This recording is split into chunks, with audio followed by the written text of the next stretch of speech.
एक बार फारस देश से घोड़ों का एक व्यापारी कुछ बेहद उत्तम नस्ल के घोड़े लेकर विजयनगर आया।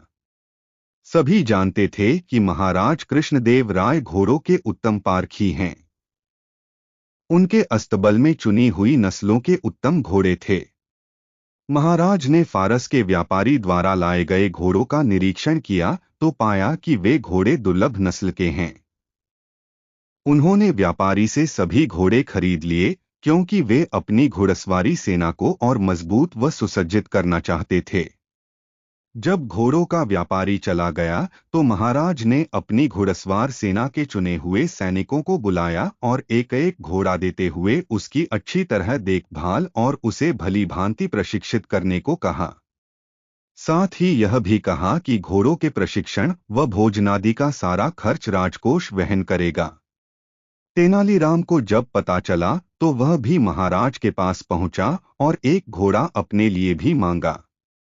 उसे भी एक घोड़ा दे दिया गया।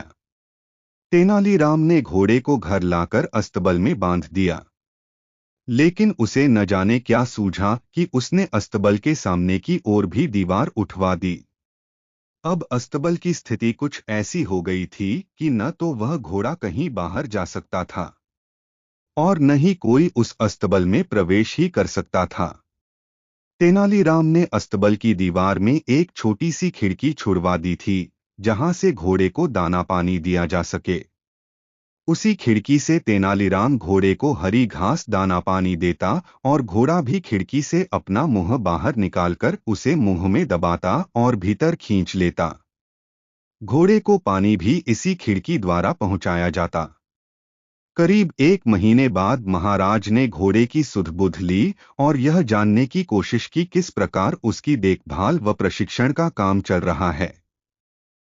तब सभी सैनिक अपने अपने घोड़े लेकर महाराज के सम्मुख आ पहुंचे। हृष्टपुष्ट व भली भांति प्रशिक्षित घोड़ों को देख महाराज बेहद प्रसन्न हुए।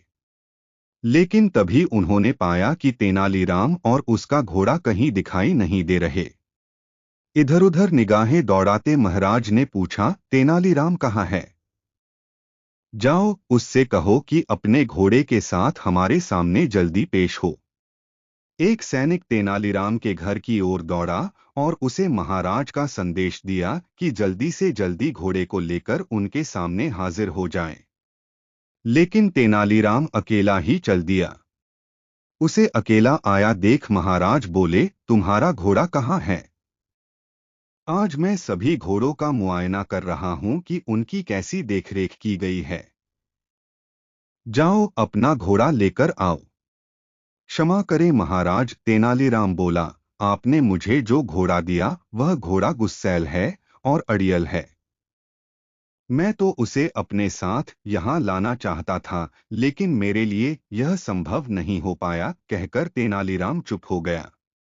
यदि ऐसा है तो मैं कुछ बहादुर सैनिकों को तुम्हारे साथ भेज देता हूँ जो तुम्हारे साथ जाकर घोड़ा ले आएंगे, महाराज ने कहा। नहीं नहीं महाराज, ऐसा हरगिज न करिएगा। अब तक घोड़े की देखभाल मैंने की है और मैं ब्राह्मण हूँ। इसलिए अच्छा तो यह होगा कि आप किसी पंडित या पुरोहित को घोड़ा लाने के लिए मेरे साथ भेजें। होठों पर रहस्यमय मुस्कान लाते हुए तेनालीराम बोला। संयोगवश राजपुरोहित उस दरबार में उपस्थित था। वह राजपरिवार में कुछ पूजा पाठ के कर्मकांड करवाने वहां आया था। सुब्बा शास्त्री नाम था राजपुरोहित का। क्या तुम तेनालीराम के साथ जाकर उसके अस्तबल से घोड़ा यहाँ ला सकते हो? महाराज ने उससे पूछा। तेनालीराम और सुब्बा की निकटता देख सुब्बा शास्त्री जलाभुना करता था और तेनालीराम को नीचा दिखाने का कोई मौका चुकना नहीं चाहता था। वह बोला, क्यों नहीं महाराज, मैं अभी जाकर घोड़ा ले आता हूँ। ऐसे एक घोड़े की तो बात ही क्या, मैं 10 बिगड़ैल गुस्सैल घोड़ों को साथ ला सकता हूँ। ठीक है, यदि ऐसा है तो आइए मेरे साथ, तेनालीराम बोला। जब सुब्बा शास्त्री और तेनालीराम जा रहे थे तो रास्ते में तेनालीराम बोला, शास्त्री जी, मैं जानता हूँ कि आप विद्वान हैं और मैं यह भी जानता हूँ कि आपने अश्वशास्त्र का अध्ययन भी किया है। कुछ ही देर में जब तेनालीराम के घर पहुंचे तो सुब्बा शास्त्री अपनी लंबी दाढ़ी को उंगलियों से सहलाते हुए अहंकार भरे स्वर में बोला, हाथ कंगन और आरसी क्या? आखिर तुम्हें मेरी योग्यता पर विश्वास हो ही गया। लेकिन शास्त्री जी, मेरा घोड़ा कोई साधारण घोड़ा नहीं है, इसलिए मेरा कहना माने तो पहले खिड़की से झांककर देख लें। इसके बाद अस्तबल की दीवार तोड़कर घोड़े को बाहर निकालने की सोचना, अपने होठों पर कुटिल मुस्कान लाते हुए बोला तेनालीराम। तेनालीराम ने भी जैसे उस दिन सुब्बा शास्त्री से पुराना हिसाब किताब चुकता करने की ठान ली थी। इधर जैसे ही सुब्बा शास्त्री ने दीवार में बनी खिड़की में अपना हाथ डाला, तुरंत घोड़े ने उसकी दाढ़ी पकड़ ली। दरअसल वह उसकी दाढ़ी को भूसे का ढेर समझ बैठा था।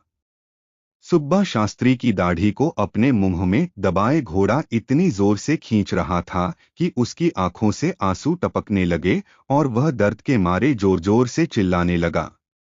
अंततः अस्तबल की सभी दीवारें तोड़कर वह बाहर निकाला गया। मगर घोड़ा भी कुछ ऐसा हठीला था कि सुब्बा शास्त्री की दाढ़ी अब भी दबाए था।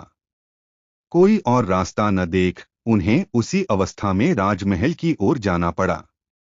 अब तक सुब्बा शास्त्री को यह बात समझ में आ चुकी थी कि पूर्व में जो वह तेनालीराम को नीचा दिखाने की फिराक में लगा रहता था, उसी का बदला तेनालीराम ले रहा है।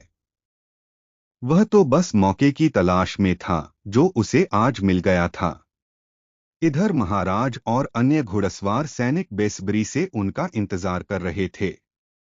तभी तेनालीराम और सुब्बा शास्त्री की दाढ़ी मुंह में दबाए वह घोड़ा वहां आ पहुंचा। सुब्बा शास्त्री को इस हास्यास्पद स्थिति में देख सभी उपस्थित जन ठहाके मारकर हंसने लगे। यहाँ तक कि महाराज भी अपनी हंसी पर काबू न कर सके और बेतहाशा लगातार हंसते ही चले गए। लोगों को इस प्रकार हंसते देख वहां मौजूद घोड़े भी तरंग में आकर हिनहिनाने लगे। तेनालीराम का घोड़ा, जो सुब्बा शास्त्री की दाढ़ी मुंह में दबाए था, भी यह देख हिनहिनाने लगा। जैसे ही घोड़े ने अपना मुंह खोला, दाढ़ी मुक्त हो गई। सुब्बा शास्त्री ने चैन की सांस ली। तभी एकाएक अपनी हंसी को रोक महाराज गंभीर हो गए और बोले, तेनालीराम, मुझे इससे कोई आपत्ति नहीं कि लोगों को हंसाने के लिए हास परिहास किया जाए, बल्कि यह तो अच्छा ही है, क्योंकि हंसना स्वास्थ्य के लिए उत्तम होता है। लेकिन ऐसा परिहास मुझे स्वीकार्य नहीं जिसमें दूसरे को पीड़ा या कष्ट होता हो। तुमने सुब्बा शास्त्री जैसे विद्वान के साथ जो सुलूक किया है, वह कतई शोभा नहीं देता। यह सरासर शास्त्री जी का अपमान है। मैंने तुम्हारे दिमाग में छिपी किसी खुराफात का अंदाजा उसी समय लगा लिया था जब तुमने मुझसे घोड़ा मांगा था, वरना तुम्हें घोड़े से क्या लेना देना। चलो, अपनी गलती के लिए शास्त्री जी से क्षमायाचना करो। लेकिन इससे पहले कि तेनालीराम क्षमायाचना करता, सुब्बा शास्त्री आगे बढ़कर बोला, महाराज, तेनालीराम का कोई दोष नहीं, यह निर्दोष है। दोषी यदि कोई है तो मैं हूं। मैं तो हमेशा तेनालीराम को नीचा दिखाने की फिराक में लगा रहता था और कई बार तो मैंने इसका अपमान भी किया। लेकिन मेरे दुर्व्यवहार को यह बेचारा चुपचाप सहन कर गया, एक शब्द तक मुंह से नहीं निकला कभी। यह सब मैंने ईर्ष्यावश किया। इसने जो कुछ भी मेरे साथ किया, अच्छा ही किया। दरअसल आज जो कुछ भी हुआ, उससे मेरी आंखें खुल गई हैं। तेनालीराम ने मुझे सदराह दिखाई है। अपनी बात समाप्त करते हुए सुब्बा शास्त्री ने आगे बढ़कर तेनालीराम को गले से लगा लिया। वहां उपस्थित महाराज और अन्य सभी उन दोनों को गले मिलना देख बेहद प्रसन्न हुए।